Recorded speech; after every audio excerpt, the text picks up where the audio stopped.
तरीक़े सां नसरुल्लाह गडानी खे शहीद कयो वियो आहे, मां सम्झां थो इन में ज़िम्मेवार इहो भोतारको निज़ाम आहे। नसरुल्लाह सिंध जो बेबाक ऐं बहादुर सहाफ़ी ऐं बहादुर पुट हो जेको मक़ामी मुसीबत ज़दा माण्हुनि जो आवाज़ हो, उन आवाज़ खे हिननि ख़ामोश करायो आहे। शर्म जहिड़ी ॻाल्हि आहे हुकूमत खे, ही हुकूमत जो कुछ करे पई हुकूमत पाण करे पई, ये डाकू भी उन्हनि जा आहिनि। असल कातलनि खे सॼी इंतिज़ामिया बचाइण जे चक्कर में आहे, उन्हनि जी FIR उन्हनि जी अमर जी फरियाद ते दाख़िल कई वञे। मक़ामी पुलिस जी इन्वेस्टिगेशन ऐं तहक़ीक़ात ऐं उन्हनि जी JIT से को भरोसो न आहे। हीअ असांजी फैमिली जो हिसो हो, नसरुल्लाह गडानी असांजी फैमिली जो हिसो, जेतिरो ॾुख उन वारसनि खे ओतिरो ई असांखे पाए। जेसि ताईं सहाफ़ीअ जो आज़ादीअ जो हक़ु जेसि ताईं सहाफ़ीअ खे न ॾिनो वेंदो ऐं उन्हनि खे इज़हार जी आज़ादी जो हक़ु न ॾिनो वेंदो त उन्हनि जे कलम खे सर कलम करे ऐं उन्हनि खे शहीद करणु कंहिं बि मुहज़िब क़ौम जी का सुठी सुञाणप कान्हे का। नसरुल्लाह गडानी को जिन्होंने कत्ल किया है और जो इसमें मुलविस है और उनके नाम आ रहे हैं, जागीरदार के नाम आ रहे हैं, भोतार के नाम आ रहे हैं, उनको जो है वो सख्त से सख्त सजा दी जाए, उनको गिरफ्तार किया जाए ताकि आइंदा इस तरह के कोई वाक़यात जो है वो पेश न आए। कराची प्रेस क्लब ॿाहिरां अवामी आवाज़ मीडिया ग्रुप जे सॾ ते शहीद सहाफ़ी नसरुल्लाह गडाणीअ जे कातिलनि जी गिरफ़्तारीअ लाइ एहतिजाज कयो वियो। एहतिजाज में अवामी आवाज़ मीडिया ग्रुप जे सरवान डॉक्टर जबार खटक, PTI अगवान हलीम आदिल शेख, रियाज़ चांडियो, इलाही बख्श बिकक, प्रेयस उमरो, ज़हरा ख़ान समेत वकीलनि, सीनियर साफ़िन ऐं सिविल सोसाइटीअ जे वॾे अंग शिरकत कई। इन मौक़े ते एहतिजाज कंदड़नि अवामी आवाज़ सां वीचार वंडिया। ॻाल्हाइण ॾुखियो आहे ऐं जंहिं तरीक़े सां नसरुल्लाह गडानी खे शहीद कयो वियो आहे, मां सम्झां थो इन में ज़िम्मेवार इहो भोतारको निज़ाम आहे। इहे जेको सिंध में हिकिड़ो सड़ियल गरियल निज़ाम आहे, उन ई जेको आहे शहीद नसरुल्लाह गडानी खे शहीद कयो आहे। मां त पाण तव्हां ॾिठो, मां त आवाज़ खणंदो रहंदो आहियां, मां लास्ट वीक बि उते वियुसि ऐं इहो जेकॾहिं इहो सिंध सरकार इन में साथारी बणियल आहे, सिंध सरकार ने ज़िम्मेवार आहे, सिंध सरकार जी ज़िम्मेवारी आहे त कातिलनि खे फ़ौरन गिरफ़्तार केॾी महिल ते मरंदासीं, केॾी महिल ते मरंदा रहंदासीं। असांखे सुजाॻ थियणो पवंदो, असांखे कठो थियणो पवंदो, असांखे निकिरणो पवंदो। नसरुल्लाह सिंध जो बेबाक ऐं बहादुर सहाफ़ी ऐं बहादुर पुट हो जेको मक़ामी मुसीबत ज़दा माण्हुनि जो आवाज़ हो, उन आवाज़ खे हिननि ख़ामोश करायो आहे। असांजो मुतालबो आहे त तव्हां अजय लालवाणी उहो शहीद कयो, तॾहिं बि उनजा कातिल न ॿधव, जान मोहम्मद महर जा कातिल न ॿधा अथव। तंहिं करे हिन वक़्तु जॾहिं शहीद जी माउ नसरुल्लाह जी रोड ते बीह चए थी त फलाणनि दरिंदनि ऐं कातिलनि जे ख़िलाफ़ु मुंहिंजी FIR कटियो, तॾहिं पुलिस थाणो ख़ाली करे वञे थी, क़ाबिल मज़म्मत आहे। इन जे वालदा जे चवण मुताबिक़ FIR कटियो। सिंध हाई कोर्ट जे चीफ जस्टिस खे अॼु हिन एहतिजाज जे तवसुस सां इहा अपील ऐं मुतालबो कंदुसि मां त फौरी तौर ते सेशन जज घोटकी खे वेहारे हिन सॼे वाक़े जी क्रिमिनल इंक्वायरी कराए कातिलनि खे इबरतनाक सज़ाऊं ॾिनियो, छो त तव्हां न धाड़ेल मारे सघो था, न तव्हां मनुष्यात फरोशन जो ख़ात्मो कयो था, न करप्शन राज जो ख़ात्मो कयो था, न सहाफ़िन ऐं सियासी वर्करनि खे मौत जी निंड सुम्हारींदड़ वहशियुनि जो ख़ात्मो कयो था। त पोइ सिंध जे माण्हुनि किरोड़नि माण्हुनि खे ई पैगाम आहे त जीअं नसरुल्लाह खे ख़ामोश कयो आहे, तव्हांखे बि ख़ामोश कयो वेंदो। सो मां उनजी मज़म्मत कयां थो। शर्म जहिड़ी ॻाल्हि आहे हुकूमत खे, ही हुकूमत जो कुछ करे पई हुकूमत पाण करे पई, ये डाकू भी उन्हनि जा आहिनि। रियासत चाहे थी त ख़ौफ़ज़दा थिए, पर हिते हज़ारे नसरुल्लाह गडानी पैदा थींदा, हिते हज़ारे शहीद बशीर खान कुरैशी पैदा थींदा।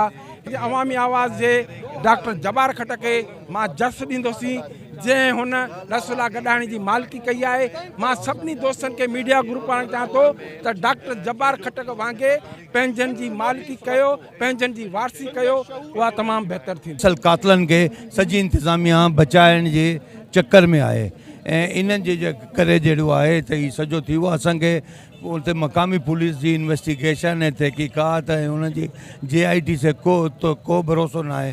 असीं चाहींदा आहियूं त सखर डिवीज़न खां ॿाहिरि को सुठे ऑफिसरनि ते बदल JIT ते ॾेई वञे, उन्हनि जी FIR उन्हनि जी अमर जी फरियाद ते दाख़िल कई वञे ऐं उहा हितां हिकिड़ी सची तजवीज़ करे असां हक़ीक़ी कातिल खे गिरफ़्तार कयो वञे ऐं उन्हनि खे पोइ सज़ाऊं ॾिनी वञनि। सिंध हुकूमत माली मदद जो ऐलान त कयो आहे, पर अञा ताईं मदद मिली न आहे। उहो जॾहिं मदद मिलंदी त पोइ असीं चवंदासीं त ॻाल्हि इहा ताईं मिली आहे। फ़िलहाल को उन्हनि जो को मतिलबु सिर्फ़ु ऐलान थी वियो आहे, पर उहे चवनि था त असीं मदद ॾियण जे प्रोसेस में आहियूं। देखिए बहुत बड़ा जुल्म हुआ है और ये हम इसकी शदीद मजम्मत करते हैं इसकी। और हम जो इदारे हैं, ख़ासतौर पर पुलिस जो इम्प्लीमेंटेशन के इदारे हैं, उनको जो है वो ठीक होने की ज़रूरत है। इसमें जिस तरीके से एसपी का नाम आ रहा है, एसएसपी का नाम आ रहा है, मेरे ख्याल से इसको ज़रूरत ये है कि इसके अंदर जो है ये इस तरह के जुर्म में जो मुलविस लोग हैं उनको उनकी नौकरियों से हटाया जाए। और नसरुल्लाह गडानी को जिन्होंने कत्ल किया है और जो इसमें मुलविस है और उनके नाम आ रहे हैं, जागीरदार के नाम आ रहे हैं, भोतार के नाम आ रहे हैं, उनको जो है वो सख्त से सख्त सज़ा दी जाए, उनको गिरफ्तार किया जाए ताकि आइंदा इस तरह के कोई वाक़यात जो है वो पेश ना आए। खून असीं आसानी सां लोड़ न ॾींदासीं ऐं हीअ असांजी फैमिली जो हिसो हो। नसरुल्लाह गडानी असांजी फैमिली जो हिसो, जेतिरो ॾुख उन वारसनि खे ओतिरो ई असांखे पाए ऐं असीं उन वारसनि खे यकीन ॾियारिया आहियूं त असीं आख़िरी दम ताईं कानून कटड़े ते जेसिताईं मुलज़िम गिरफ़्तार नथा थियनि, उनखे सज़ा नथी मिले, तेसिताईं असीं उन सां गॾु आहियूं। जेसिताईं सहाफ़ीअ जो आज़ादीअ जो हक़ जेसिताईं सहाफ़ीअ खे न ॾिनो वेंदो ऐं उन्हनि खे इज़हार जी आज़ादीअ जो हक़ न ॾिनो वेंदो त उन्हनि जे कलम खे सर कलम करे ऐं उन्हनि खे शहीद करणु कंहिं बि मुहज़िब क़ौम जी का सुठी सुञाणप कान्हे का। इन्हीअ जे करे इहो ज़रूरी आहे त अॼु उहो वक़्तु अची वियो आहे त हर माण्हू बाशऊर थी करे ऐं अहिड़ी मारामारी, अहिड़ी दहशतगर्दी, अहिड़े ज़ुल्म ज़्यादतियुनि जे लाइ जेको आहे सो आवाज़ उथारे। कल्ह महर खे मारियो, उन्हीअ खां अॻु में केतिरी हिकिड़ी डिघी लिस्ट आहे सहाफ़ियुनि जे शहादत जी। ऐं अॼु जेको बेदर्दीअ सां जहिड़े नमूने नसरुल्लाह गडानी खे शहीद कयो वियो, छा हुन कयो, छा हो तव्हां खां घुरे पियो? हो पंहिंजे मारूअड़नि, जहांगीरनि ऐं पंहिंजे माण्हुनि जे हक़ जे लाइ हिकिड़ो आवाज़ हो, हिकिड़ो मज़बूत आवाज़ हो। हुन जागीरदारनि, पीरनि, मीरनि खे ललकारियो ऐं हुन जी हिमत ऐं हौसलो ॾिसो, तव्हां हुन जूं वीडियोज़ ॾिसो त हुन जे किथे बि ज़िंदगीअ में लचक कान्हे का। हो जॾहिं साह जेॾी महिल ॾे पियो त उन वक़्तु बि हुन जी विक्ट्री हो ॾेखारींदे जेको आहे सो शहीद थियो आहे। जेको शहीद नसरुल्लाह जो क़त्ल थियो आहे, हिकु तरफ़ उत्साह बि आहे त जेको भोतार की निज़ाम हज़ारे सालनि खां सिंध जे जड़ुनि में वेठो आहे, उन जे ख़िलाफ़ु शहीद नसरुल्लाह जी क़ुर्बानी, शहीद नसरुल्लाह जी जिदोजहद ऐं बहादुरीअ सां ऐं हिमत ऐं ज़रूरतमंदी अंदाज़ सां हू जंहिं अंदाज़ सां ललकार बणिजी आयो त भोतार माए फुट, इहा हुन जी बहादुरी आहे। ऐं के दोस्त चवंदा आहिनि त नसरुल्लाह चरियो हुयो, जज़्बाती हुयो, पर मां चवां थो सिंध खे हिन वक़्तु चरियनि जी ज़रूरत आहे जेके पंहिंजी ज़िंदगी, पंहिंजी जान जोखे में विझी हिननि सिस्टम जे ख़िलाफ़ु, हिन वॾेरकी सिस्टम जे ख़िलाफ़ु, भोतारकी सिस्टम जे ख़िलाफ़ु उथी बीहनि ऐं जिदोजहद कनि। जॾहिं क़ुर्बानी ॾींदासीं त मुंहिंजे ख़्याल में ख़ुशहाली बि ईंदी। अवामी आवाज़ जे रिपोर्टर बहादुर सहाफ़ी शहीद नसरुल्लाह गडानी जे क़त्ल जी शदीद लफ़्ज़नि में मज़म्मत कयां थो ऐं शहीद जे कातिलनि खे फौरी तौर ते केस दाख़िल करे फौरी तौर ते गिरफ़्तारी जो मुतालबो कयां थो। हिन महिल ताईं अगरि उनजी केस दाख़िल न थियो आहे, उनजी गिरफ़्तारी अमल में न आई आहे, उहे माण्हू माना अञा ज़ाहिर न थिया आहिनि, फौरी तौर ते तुंहिंजी लोकल इंतिज़ामिया आहे, एसएसपी घोटकी आहे, उनखे फौरी तौर ते इन सहाफ़ी नसरुल्लाह गडानी जो केस खे जेको आहे सो उनजी इंक्वायरी कराई वञे। ऐं आउं सिंध हुकूमत खां CM मुराद अली शाह साहब खां मुतालबो कंदुसि त शहीद जे औलाद खे उनजे ख़ानदान जी वहार जे लाइ को ऐलान कयो वञे। नसरुल्लाह गडानी जी शहादत सिंधी समाज मां हिकिड़ी ख़ौफ़ जी लहर जेका आहे उहा ख़तमु कई आहे ऐं माण्हुनि खे जुरत ॾिनी आहे। हेठे तबिके जे माण्हुनि खे, पुरत माण्हुनि खे ऐं संदे ॻोठ जे माण्हुनि खे, सिंध जे माण्हुनि खे ऐं सॼी दुनिया में जेके सिंधी माण्हू रहनि था उन्हनि मां हिकिड़ी भोतारकी निज़ाम जे ख़िलाफ़ु जेका ख़ौफ़ हो ऐं भउ हो उनखे टोड़ियो आहे। ऐं हिकु छा बल्कि 10 क़दम असां उन ख़ौफ़ खे टोड़े करे अॻिते वधिया आहियूं ऐं हाणे सिंधी समाज इन हिसाब किताब सां बेडपो थियो आहे। असीं सम्झूं था त ही जेके जलसा जुलूस एहतजाज ऐं ईंदड़ ॾींहंनि में शहीद जी यादि जे लाइ जेके असीं सेमिनार ऐं कॉन्फ्रेंसूं कंदासीं उहे असांजे समाज खे वधि में वधि बाशऊर करण जे लाइ अॻिते वधंदा। तमामु नंढड़ सहाफ़ी हो ऐं उहो माण्हू हो जेको सोसाइटीअ जो हिकिड़ो कारामत पुरज़ो हो। मीरपुर माथेले जो कहिड़ो बि मसइलो हुजे, सहाफ़ती हुजे या अमन अमान जो मसइलो हुजे या पुलिस जी ज़्यादती हुजे या कंहिंजी बि गुंडागर्दी हुजे, हिन हमेशह पंहिंजो आवाज़ु बुलंद कयो। हीउ मीरपुर माथेले जो हीरो हो, हीरो। ऐं थोरे वक़्त में जेको हिन मुक़ाम पैदा कयो उहो सच ऐं हक़ जी ॻाल्हि करण जे करे पैदा कयो। ताज़ो तव्हां ॾिठो त उते कुझु ॿार अगवा थिया त उन्हनि जे लाइ बि हिन ई जदोजहद कई ऐं सॼा शहर बंदि कराई, एहतजाज कराई, धरणा हणाई। उन खां पोइ उहे माण्हू जेके बग़ैर भंग भरण जे मोटी आया। हाणे असांजो मुतालबो इहो आहे त जेको आहे सो हिन जा कातिल गिरफ़्तार कया वञनि। हिन जी वालदा जी जेका FIR आहे, जेको चवणु आहे जेन जा बि ॾोयारनि जा नाला करे केतिरो बि बासर हुजे उन्हनि जे ख़िलाफ़ FIR काटी वञे। असां हिन वक़्तु मुतालबो करण बि शर्म थी अचे पई त मुतालबो कंहिंसां कयूं। वेठा सभु मथां खां वठी SSP ताईं सभु कातिल वेठा आहिनि ऐं वॾो हिकिड़ो प्रोपगंडो आहे जेको सहाफ़ियुनि खे क़त्ल कयो थो वञे पियो। ऐं हिननि खे इहो शर्म अचणु खपे त हिन वक़्त ताईं कोई दुआ ते कोन वियो आहे। हिननि जी मिली भगत सां इहे क़त्ल थियो आहे। SSP खे गिरफ़्तार कयो वञे ऐं फिलफोर हटायो वञे। SSP हिन केस में मुलविस आहे। ॾींहं जो क़त्ल थियल आहे, राति जो न आहे। सॼी SSP खे ख़बर आहे।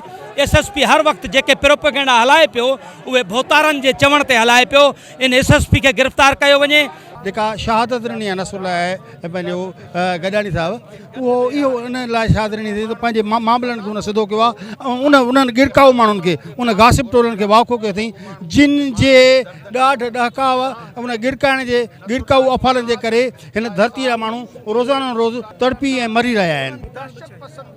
मुतालबी बात उन्हनि खे फिलफोर गिरफ़्तार करे उन्हनि खे जोगी सज़ा ॾिनी वञे। इन्हनि सोकाल वॾेरनि, भोतारनि, मीरनि ऐं पीरनि जे हथां जिन जो को बि वजूद न आहे, जेके रहनि असांजी धरतीअ ते, जेके खाइनि असांजी धरतीअ जो, जेकी पाइनि असांजे माण्हुनि जी महिनत जो, जफ़ाकशी जो, असांजे पोरियत जे खून पसीने जी महिनत कनि ऐं पोइ माण्हू बि असांजा मारनि। अहिड़नि भोतारनि वॾेरनि जे ख़िलाफ़ ज़ोरदार आवाज़ उथणु खपे। सिंध गॾु थी करे रोडनि रस्तनि ते निकिरे ऐं पंहिंजनि जेके शहीद आहिनि, जिन राह गुनाह जेको आहे त जान ॾिनी आहे पंहिंजी, उन्हनि जे लाइ असांखे हिकु आवाज़ु थियणु खपे ऐं तेसीं ताईं एहतजाज ऐं रिकॉर्ड क़ाइमु करणु खपे जेसि ताईं उन्हनि जे कातिलनि खे खुलेआम सज़ा नथी ॾिनी वञे। जेसि ताईं कातिल खुलेआम घुमंदा रहंदा तेसीं ताईं असां पंहिंजा माण्हू माराईंदा रहंदासीं। भोतार, वडेरे और कबायली सरदार जो हैं उनकी जो मुखालफत करता है, अब उनको भी जो उनकी आवाज़ों को खामोश किया जा रहा है।